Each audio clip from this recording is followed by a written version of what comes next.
Hey guys, Digital Lifestyle here, back with another video. I'll keep loading them up because this is a very sensitive thing that's going on here.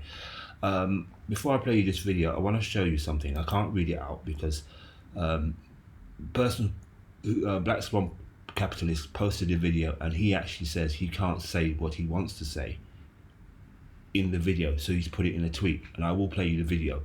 But the tweet is as far as follows. You can read it for yourself.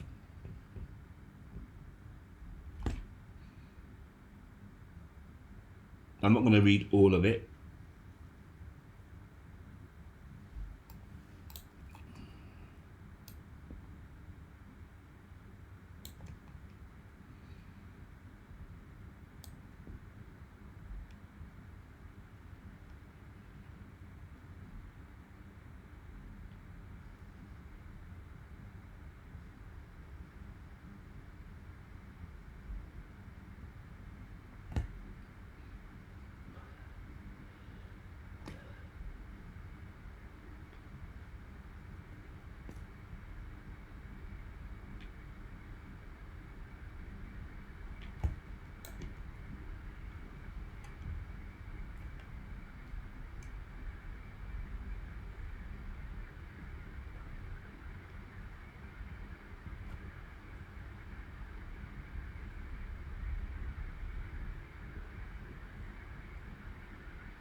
And I agree with that last statement. This is so much deeper than people believe. I'm now going to play you the video. Okay, hold on. Let me get it on there.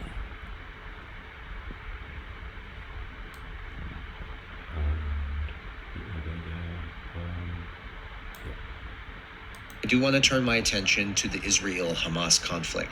This is a very complex issue, and the potential challenges of me discussing it openly and truthfully with you gives me deep concerns about censorship.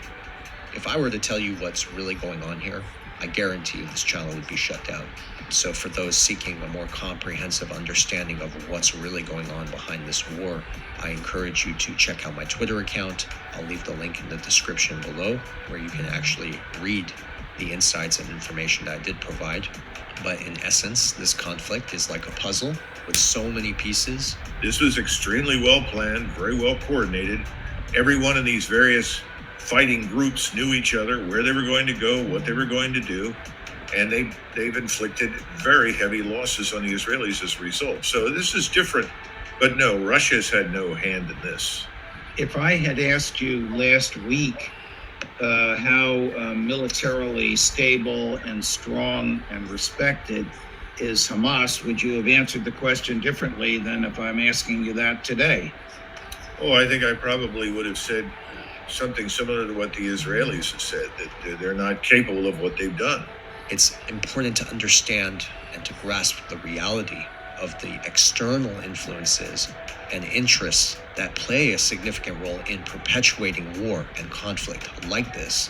It's like watching two people fight, and there are others behind the scenes pulling the strings, pursuing their own agendas and their own interests. And what makes it very sad is the fact that people on both sides, the people of Israel and the people of Palestine, may not fully comprehend the extent to which the external influences and interests that are involved here have played a role in driving this blood feud. This whole thing is about liquidity. It's about stabilizing the debt market for now. It's not going to last. I'm going to tell you that right now. This whole thing is a band-aid. No matter what they do, no matter how much war expands and engulfs the rest of the freaking world, we are running out of cash. We are running out of cash. This is the liquidity problem on an unprecedented scale, but now they have at least a band-aid to flood more liquidity into the system. So what you're seeing is funded, operated, and manipulated by the very same people in power. This is trade. He used our trading rope. Sorry about that, guys. I'm gonna have to pause this video here for a sec while that ad back, and I'm gonna skip here. Hopefully it will carry on. This traces back to, the Iraq War, the 9/11 attacks.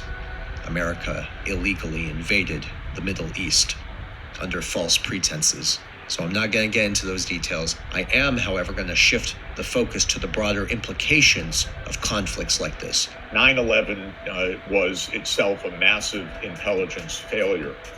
But that's not how it was treated. It was treated as the occasion for the launch of the GWAT, the Global War on Terror, immediately followed by the war in Afghanistan, and then by a war on totally false premises in Iraq in 2003.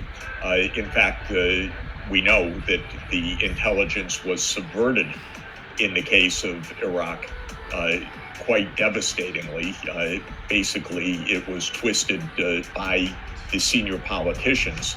And this is typically what will happen after an event like this. The motivated thinking becomes even more powerful, not a search for the truth. When they say every war is a banker's war, it reminds us that central banks can manipulate war situations to their advantage, and that's exactly what's going on here. Their power, remember, lies in their ability to issue debt, and during wartime, they can print as much money as they want to bolster the stock market and their balance sheets. It's also important to understand that the strategy has downsides too, because over time, what's going to happen here is it will devalue the national currency, the dollar. Now, in the short term, it's going to strengthen it. And that's what's happening right now. The dollar is getting stronger again. And that's because they're weaponizing it. But this dual effect is going to lead to very high inflation, not just in America, but in other countries as well. And this is going to create other challenges for nations that rely on the dollar, reserve currency, for international trade. And this is potentially going to lead to the global liquidity crisis that we've been talking about for a very long time. In response, what do you think countries are going to do? They are going to seek other alternative reserve assets. And based on extensive research, we still believe that XRP is going to be the contender for this. So in extreme cases, and I believe this is where it's going, this is going to trigger a global financial crisis. Their currency tanked. Their currency was down like 2 or 3%, pretty much within the span of 12 hours, maybe even less. And so as Israel looks at this, and I'm sure most of their entities, just like entities all around the world, have a lot of what? They have a lot of dollar-denominated debt. So Israel looks at this, and their currency is tanking against the dollar, and they know that this is going to cause big, big problems if they allow it to continue. There is some good news that the SEC may finally be open to a settlement with Ripple, and it is going to end with some sort of settlement, because the facts and the law have always been on our side. XRP is a currency, it's not a security. They lost the lawsuit against Chris Larson. They lost the lawsuit against me personally.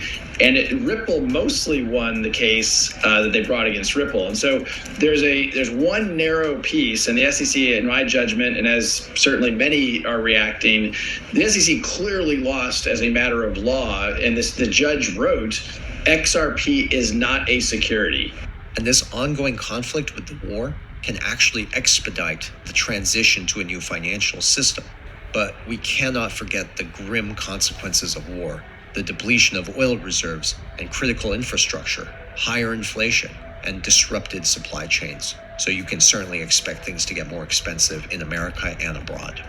The rising price of crude oil is an issue. But one thing we've noted during conflicts, and this even happened during the Russian invasion of Ukraine, we saw oil pop up because if we come back to the U.S. consumer, we focus on what is their spending on rent, on food, and on energy. And if energy prices go up, what that means is less money for discretionary spending. That means demand goes down. It doesn't matter if those ships get over here from Asia. Lastly, I do want to address the Biden border situation. These far left Democrats have been allowing others to enter the country disguised as immigrants, and these are military people. They are coming in this country to create chaos. So this is something that is very serious. It's happening here in America at home, and people need to be mindful that we are being invaded. It is clear that President Biden's border policies, which welcome illegal immigration, have created a national security crisis, a public health crisis, a humanitarian crisis, all due to the porous southern border. Since Joe Biden took office, there have been a total of 7.6 million encounters at our southern border. There are a lot of individuals in positions of power that may use these tactics, and that's what we see here with the war. They're using fear and anger and misinformation to divide us, the communities, and to maintain more control over the financial system. That's what this war is all about. It's all about keeping their power in the central banks to issue new debt. That way they can drag this shit show on. There's just enough bullshit to hold things together in this country. Bullshit is the glue that binds us as a nation. Where would we be without our safe, familiar American bullshit? I hope this information was informative. Ladies and gentlemen, please subscribe to the channel, share this information with your friends.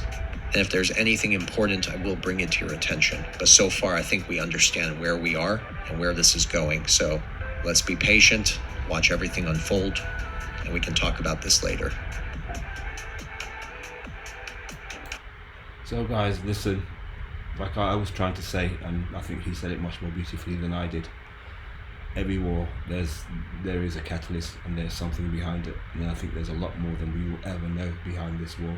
But I do know there's profits making are taking place.